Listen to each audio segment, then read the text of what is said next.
January 18, 2022. Alamin po natin ang latest update para po sa ating bansang Pilipinas. Watch this video and find out.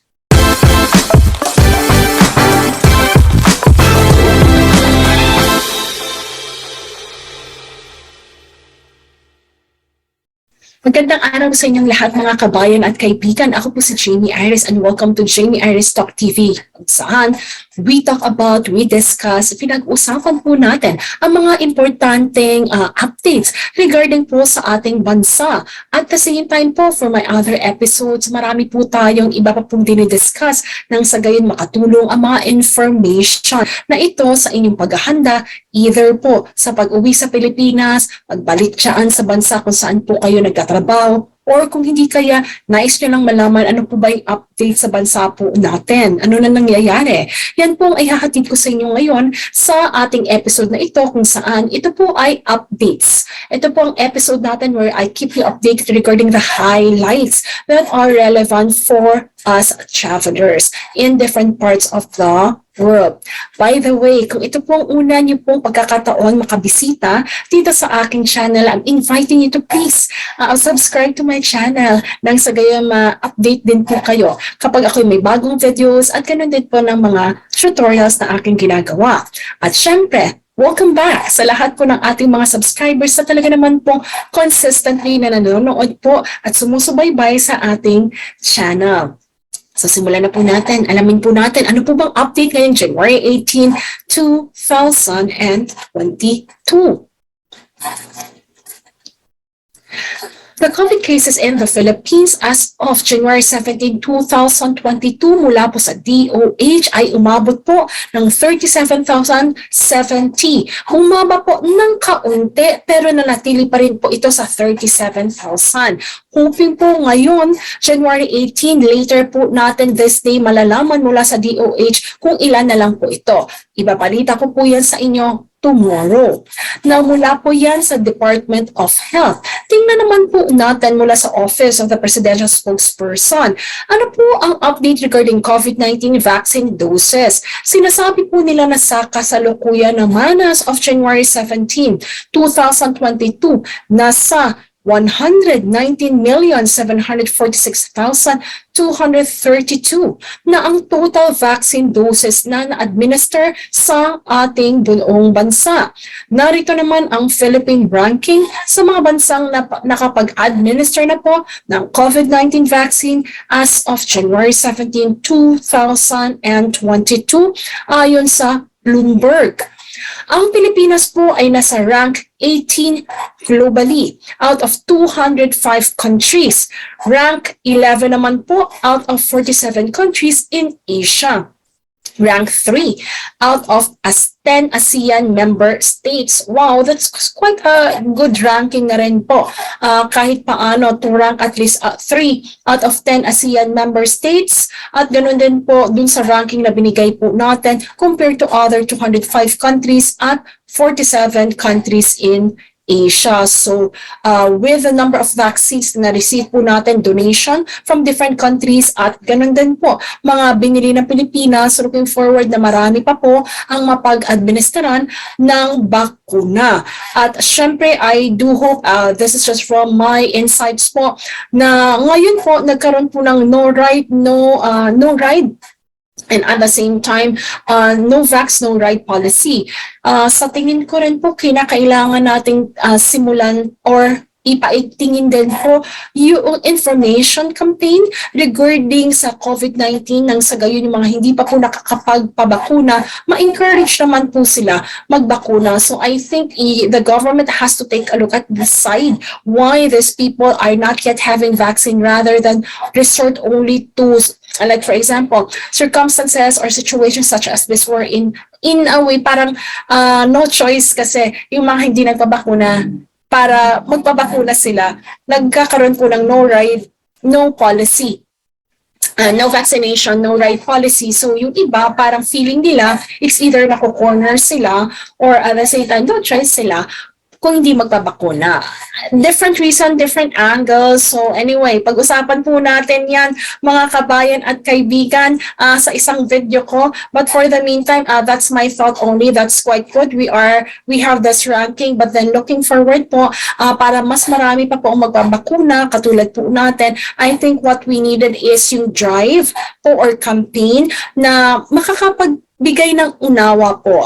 Nang sa gayon ay kapag mas naunawaan po ng mga kababayan natin yung takot, agam-agam, fear, alinlangan sa pagpapabakuna ay unti-unting mawawala at may encourage po sila na magpabakuna. I think that will be one best way to actually help increase the number of people who can be vaccinated here in our country. Kahapon po mayroong kumakalat na peking DOH Omicron alert na nagsasabing ang Omicron variant takes 20 seconds to infect adults and children. Tandaan, peke po ito ha. Dagdag pa dito na ang taong na-infect ng Omicron, sinasabi po ng peking alert news po na ito, ay maari daw ma-infect pagkatapos ng 3 linggo. Ayon din dito na mas nakakamatay daw ang Omicron variant sa reinfection. Again, peke po ito.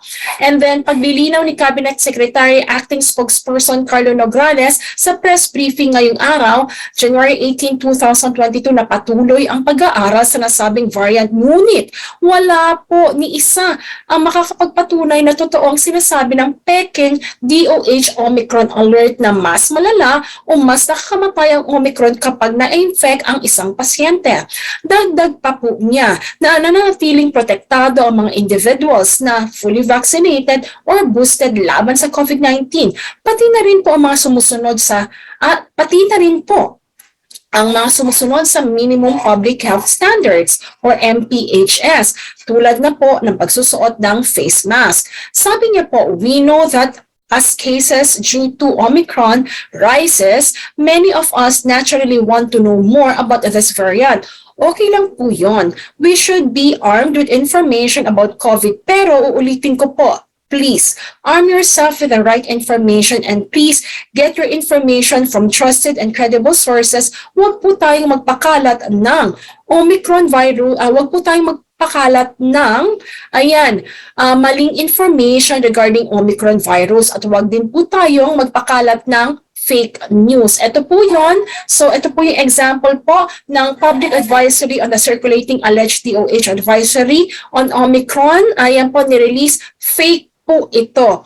I-share po natin ito sa ating community updates para mas makita nyo, mas mabasa nyo ng mas malinaw kasi maaring hindi nyo po gaano mabasa at maliit ngayon dito sa aking presentation. But then again, looking forward, mas makita nyo po yan. So everyone, all those information were fake. Huwag nyo pong kumbaga paniwalaan. Regarding po doon sa sinabi ko kanina, ito po mula po sa Rappler, sabi po nila, workers are exempted in no vax, no right policy. Nilinaw ni Labor Secretary Silvestre Bello III ngayong araw na ang mga empleyado ay exempted sa no vaccination, no right policy na ipinapatupad simula kahapon January 17, 2022. Ayon kay Labor Secretary Silvestre Bello III, it does not apply to our workers. Maliwanag naman yan They are doing essential services, so they are exempted from the no vax, no right policy. Hirap na nga silang magtatrabaho, papahirapan mo pa silang pumasok sa trabaho. Nakusig. Ano po yan? Exactly my sentiment nung nanonood po ako ng news kahapon. But anyway, we'll share that in another video to all of you. Now, Department of Transportation, Department Order number 2022-001, the written basis of the rule listed this as exemption. Persons with medical conditions that prevent full COVID-19 vaccination and persons who will procure essential goods and services such as but not limited to food, water, medicine, medical services, public utilities, energy, work, and medical and dental necessities. Naku po, ayun yung salita work, kasama po yun. Other activities deemed essential are medical check-up or examination, work or yung trabaho po, buying essential goods, applying for license, passports, getting vaccinated, ayon sa Department of Transportation, kinakailangan na magpakita ng company ID, medical appointment, certification sa barangay showing that you will obtain essential goods. So, maganda naman po nilinaw ni Labor Secretary iyan simply because ang dami po kahapon. Actually, yun yung gusto kong pag-usapan natin kasi nakikita ko po sa news, ando na yung iba napapaluha, napapaiyak, yung iba, construction worker, na alam nyo naman po, minsanan lang ang mga kita po niyan. Pero hindi po sila vaccinated and they had no choice but they had to go home because pinauwi po sila. Suggestion ko naman po sa government, can you please ensure yung mga nagpapatupad po nitong batas na to, isa-isa po kung ano yung provision po natin, like this one that you had just explained, kailangan malinaw po doon sa kumbaga nag-i-implement or yung kumbaga when I say nag-i-implement, yung mga nandun po, kumbaga they are the one who's actually telling the people na okay, pwede kang sumakay, hindi ka pwedeng sumakay, mga police or mga enforcer po natin ng batas na ito ay they are actually, knowledgeable at alam po nila yung bawat isa po. Kasi that little mistake, little as it may seem for them, pero exactly what kumbaga yung labor secretary natin na sinabi, hindi po maganda yun, nakakaperwisyo po yun sa mga nagtatrabaho. Gusto na nga alam pong kumita ng mga tao. Ngayon, dahil po sa maling pagkaka-interpret noong bagong legislation or bagong batas pong ito, ay kumbaga po, nakakaperwisyo po doon sa mga tao. I also did not, kumbaga po, agree doon sa nakita ko po kahapon sa news na, maganda po na hindi tayo magkahawahan. That's understandable. Pine-prevent po natin, pero para pigilan ng isang tao na hindi makapasok sa kanyang trabaho, paano kung walang kotse? Andun lang po, nagsasuffer sa kahirapan. At alam mo yun, public transportation lang naman po talaga ang kanyang means para makapunta sa trabaho. Will we prevent them because of this no vaccination, no ride policy? I think hindi po makatarungan yun. Well, pasensya na po. Yun po kasi yung aking pananaw. If we really want to, help one another na hindi po makahawa ng COVID-19, then observe the minimum health protocol na kinakailangan po natin. Whether lalo na kahit kung vaccinated po tayo, hindi lang naman po yung non-vaccinated. Kasi po, madalas, mga non-vaccinated, ingat na ingat po yan.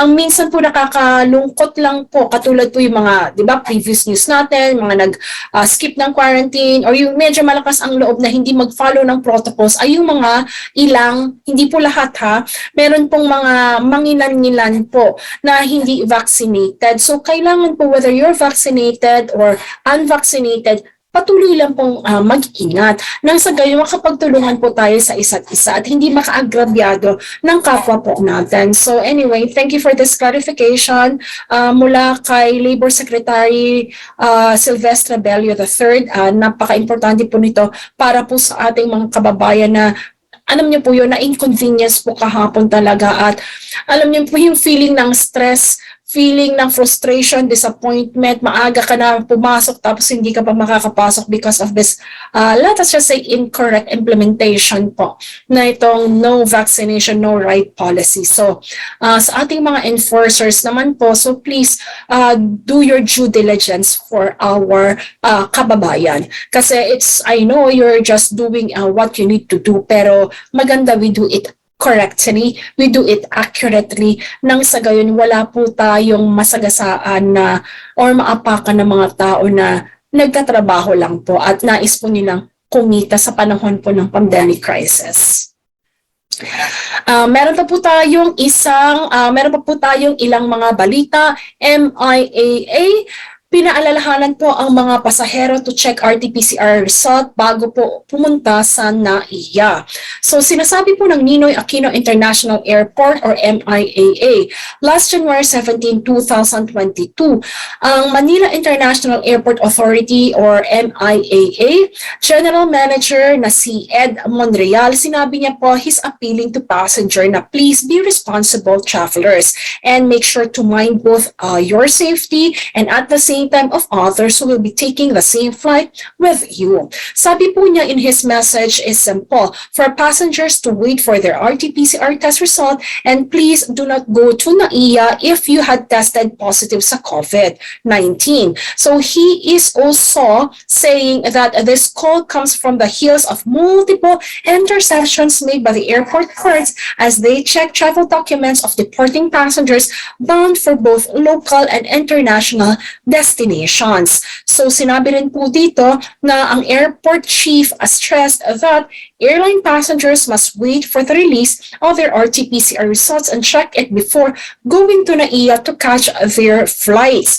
Now, from January 1 to 15, 2022, 68 passengers were intercepted at NAIA's departure areas as guards check on their travel documents at the terminal entrances, most claiming that they did not check the results before they headed for NAIA. In 2021, NAIA recorded shows that 576 passengers were intercepted by airport and airlines authorities and prevented them from boarding the flights after having found to be carrying positive RT-PCR test. Imagine niyo po, ang dami, that's 576, ilang tao yung nakasalimuhan nila sa pagpunta po nila sa NAIA at ilang tao rin po ang possible na nahawa. Now, the numbers are really appalling. This behavior, sabi po nila, of some airline passengers is truly disturbing, especially now that the cases of infection is really growing and rising. NAIA General Manager Edmond Real said, sinabi rin po niya na hindi pwede na palusot dito. The airlines are duty-bound to follow the regulations of the country of destination. There is no chance that a passenger can skip being checked of this very important requirement. No way at all. The airport chief further stressed, on the no vaccination, no ride policy, the NAIA reminds domestic passengers to be ready with their vaccination card and valid government-issued ID with photo, as these documents will be required from them upon check-in. So yung dalawa po ang requirements. And then he also advised passengers who have clarifications regarding the implementation of the policy to please contact your airline as they have been directed by the Civil Aeronautics Board or CAB to carry out the order. Now, the call to board or not to board rests with them. So yan po, please make sure i-check po natin para malaman natin yung correct interpretation po nitong no ride, no policy. So yan po ang information natin mula sa NAIA General Manager or MIAA. Ito po, para po sa ating ilang mga balita, 3,000 na lang po ang pasahero ang capacity ng NAIA para po sa daily international arrivals. Ang source po natin dito ay ang Business Mirror. Sinabi po nila na an advisory dated January 7 and sent to the government offices and the Philippine diplomatic post overseas. Ang CAP daw po Executive Director si Carmelo Arcilla said the capacity for the member or sinabi po ni CAB Executive Director Carmelo Arcilla na ang capacity for the number of the international passengers arriving at NAIA will be capped at a maximum of 3,000 per day effective January 12, 001 hours Manila time. Dati po 4,000. Now, the Philippine Embassy in Greece has advised passengers traveling to the Philippines on or after January 12 to reconfirm their seats with their respective airlines to avoid being stranded or inconvenienced at the airport before departure or during transit. So airlines are given respective allocations and the 3,000 passenger cap is distributed to other airlines as well. So yan po mga kabayan, ang kailangan natin i-take into consideration.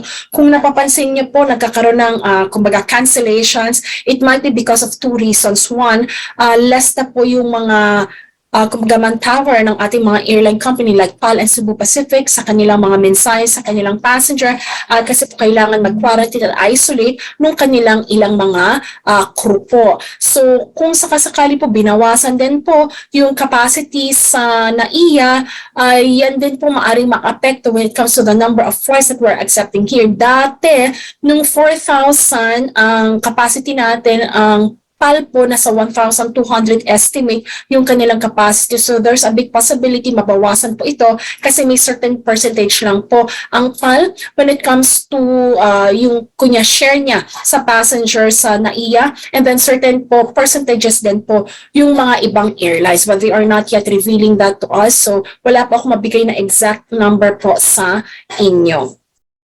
But then again, please make sure you contact first your airlines mga kabayan bago kayo umalis para at least alam niya, check po kayo dapat ng inyong mga inboxes din sa email just in case nagpadala po sila ng advance notice para wag po kayo makapag-RT-PCR in advance kung sakaling cancel naman yung flight, sayang naman po. So bago mag 48 hours po, halimbawa before your flight, check nyo na po yung mga inboxes ninyo para at least malaman po ninyo kung meron silang email of cancellation. Sana wala. Pero just in case, maganda nang prepared kayo kaysa madoble ang gastos po ninyo.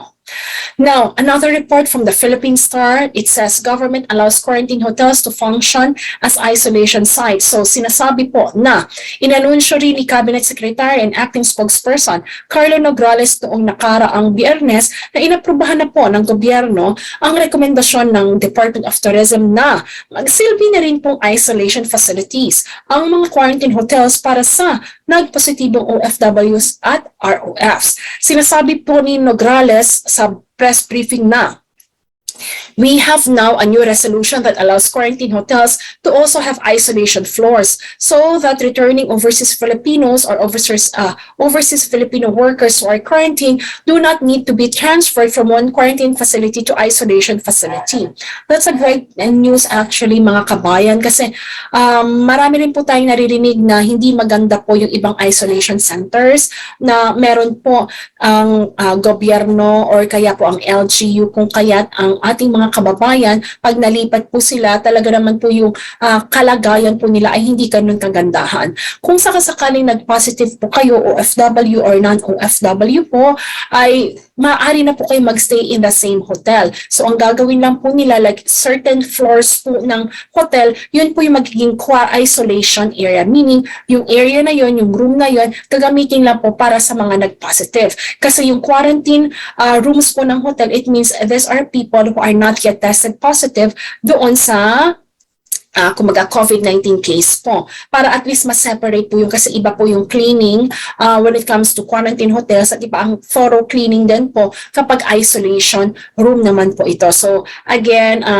kailangan po nila muna ma-certify and at the same time masanay po when it comes to yung pagsasanay at training na tinatawag po natin para at least itong mga hotels na ito ay they can actually run as isolation kumbaga room din po for some of those na magpa-positive po. Pag-usapan po natin in another video sa mga nagtatanong po sa inyo, paano po kami, Miss Jamey, kung sakaling mag-positive kami, anong mangyayari? Pag-usapan po natin yan. Now, another report po from PTV News and PhilStar, sinasabi po ng DOH or Department of Health shortened quarantine for the general public and health workers. Naglabas ng updated guidelines ang Department of Health para sa pinaikling quarantine. Naglabas ng updated guidelines ang Department of Health para sa pinaikling quarantine at isolation period para sa general public at healthcare workers noong January 13, 2022. Kung inyo pong matatandaan, yan po ay nabanggit natin few days ago pero ulitin po natin. Narito ang updated version or what we call the isolation period para sa general public at healthcare workers. Probable case with symptoms or mild cases, fully vaccinated 7 araw po upon the onset of symptoms ang pananatili sa isolation hotel, partially vaccinated or unvaccinated 10 araw or 10 days from the onset of the symptoms. Kung asymptomatic case naman po, 7 araw from the positive test kung kayo ay fully vaccinated at kung kayo ay partially vaccinated or unvaccinated, 10 araw po from the positive test. Kung kayo naman po ay nagkaroon ng moderate case, regardless of your vaccination status, 10 araw po ang pananatili sa isolation hotel or isolation room from the onset of symptoms. Para naman po sa severe and critical case, regardless of the vaccination status, 21 days from the onset of symptoms. At kung sakasakali kayo po ay immunocompromised, regardless of the vaccination status, 21 days po from the onset of symptoms with negative RT-PCR test na kailangan po ulitin. Ito po ay mula sa, again, sa ating source na PTV News at PhilStar. So with that, mga kabayan at kaibigan, I hope marami po kayong mga information na nakuha po sa araw na ito na nakatulong po sa inyo so that you are kept informed regarding ano ba yung nangyayari po sa ating bansa. So again, alam na po natin kung ilan po ang ating COVID cases. Atin pong din diniscuss yung clarification regarding the no vaccination, no right policy. And then we also now know that the capacity for NAIA had been reduced for passengers from 4,000 naging 3,000 na lang po ito. At syempre, andyan na rin po yung ating shorter quarantine period, kung ano po bang ibig sabihin nito. At higit sa lahat po, nalaman na rin po natin na ang mga quarantine hotel ngayon ay pwede na pong maging isolation center. So with that, mga kabayan, if you find this video helpful and informative, please click like at inimbitahan ko po kayo to please subscribe to my channel. My name is Jamey Iris at muli po, nagpapasalamat po ako sa lahat ng mga subscribers po natin na palaging consistently na nanonood ng ating mga updates. Ingat po kayo, stay safe, stay healthy, and God bless you, lalo na po sa mga magbabiyahe pauwi po ngayon sa Pilipinas. With that, this is Jamey Iris simply saying, see you in my next video, everyone.